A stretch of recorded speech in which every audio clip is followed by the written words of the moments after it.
Siti Ainur Septiani dari kelas 2E nomor NPM 2412022. Dongeng bawang merah dan bawang putih, yaitu berbagai cerita rakyat yang terkenal. Salah satunya adalah dongeng bawang merah bawang putih, merupakan dongeng Melayu Indonesia yang berasal dari Riau. Kisah ini menceritakan tentang dua orang gadis kakak beradik yang memiliki sifat yang berbeda dan bertolak belakang, serta seorang ibu tiri yang tidak adil dan pilih kasih. Berikut dongeng bawang merah dan bawang putih serta pesan moral di dalamnya. Alkisah hiduplah sebuah keluarga yang hidup bahagia. Mereka memiliki seorang putri cantik bernama Bawang Putih. Namun, pada suatu hari, ibu Bawang Putih jatuh sakit dan akhirnya meninggal. Setelah kejadian itu, Bawang Putih hidup dengan ayahnya. Ayah Bawang Putih adalah seorang pedagang yang sering berpergian jauh karena tidak tega meninggalkan Bawang Putih sendirian. Akhirnya, ayah Bawang Putih memutuskan menikah lagi dengan seorang janda.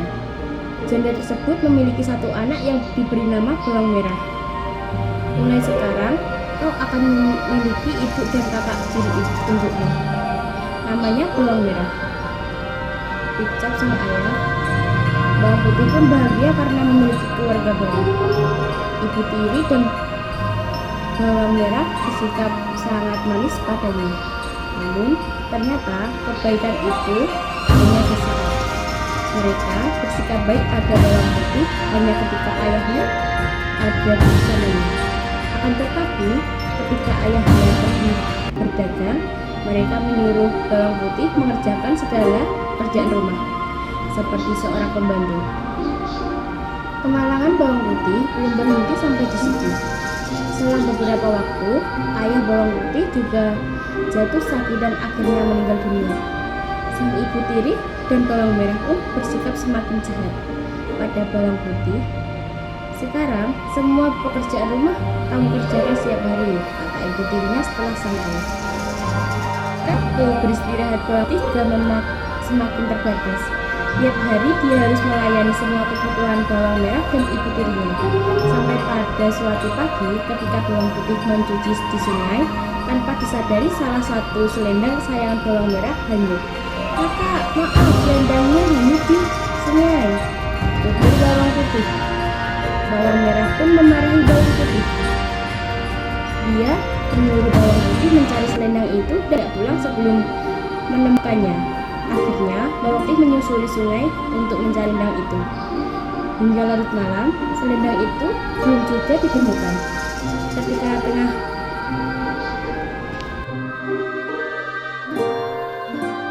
tengah menyusuri sungai, Bawang Putih melihat sebuah gubuk. Ternyata gubuk itu dihuni oleh seorang nenek sebatang kara.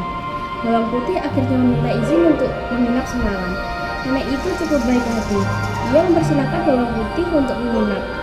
Nenek itu juga menanyakan perihal tentang Bawang Putih dan bagaimana dia sampai di tempat itu.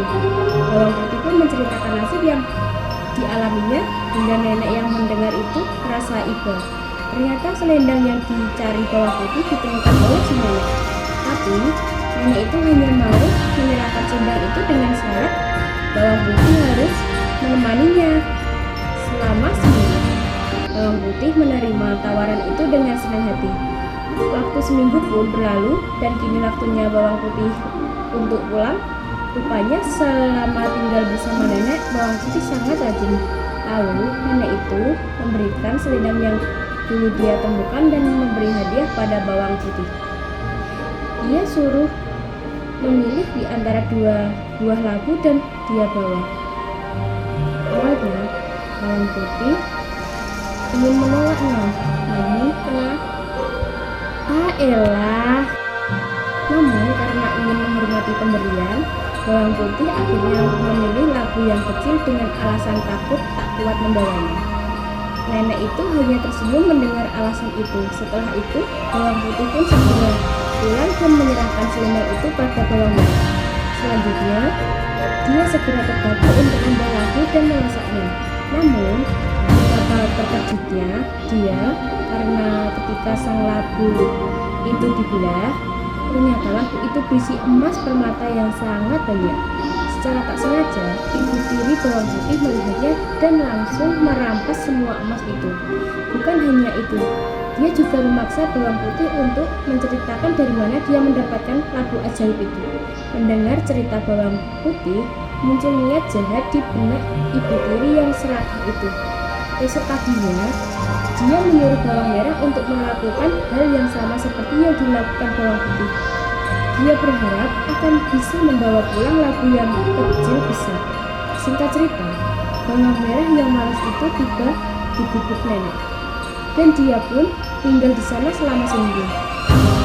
Namun karena sifatnya yang pemalas, dia hanya bermalas-malasan saja dan tidak mau membantu kerjaan si nenek. Ketika sudah waktunya pulang, bawang merah pun disuruh memilih labu sebagai hadiah.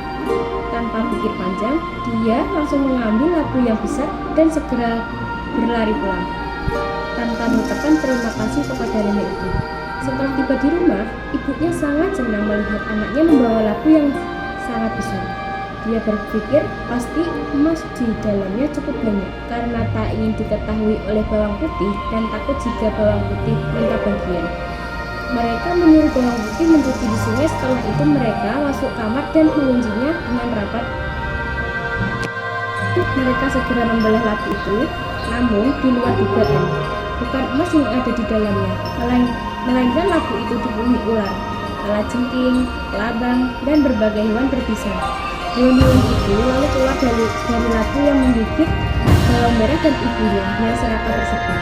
Bawang merah dan ibu tiri akhirnya menyadari apa yang mereka lakukan selama ini salah dan meminta bawang putih untuk memaafkan mereka.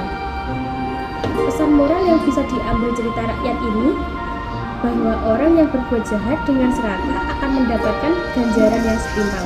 Namun tidak perbuatan yang baik akan mendapatkan hasil yang baik juga. Dongeng ini juga mengajari anak-anak untuk tidak bermalas-malasan dan berusaha menghadapi segala sesuatu dengan senang hati. Selain itu, mengucapkan terima kasih atas kebaikan yang diberikan oleh orang lain. Terima kasih. Bye-bye.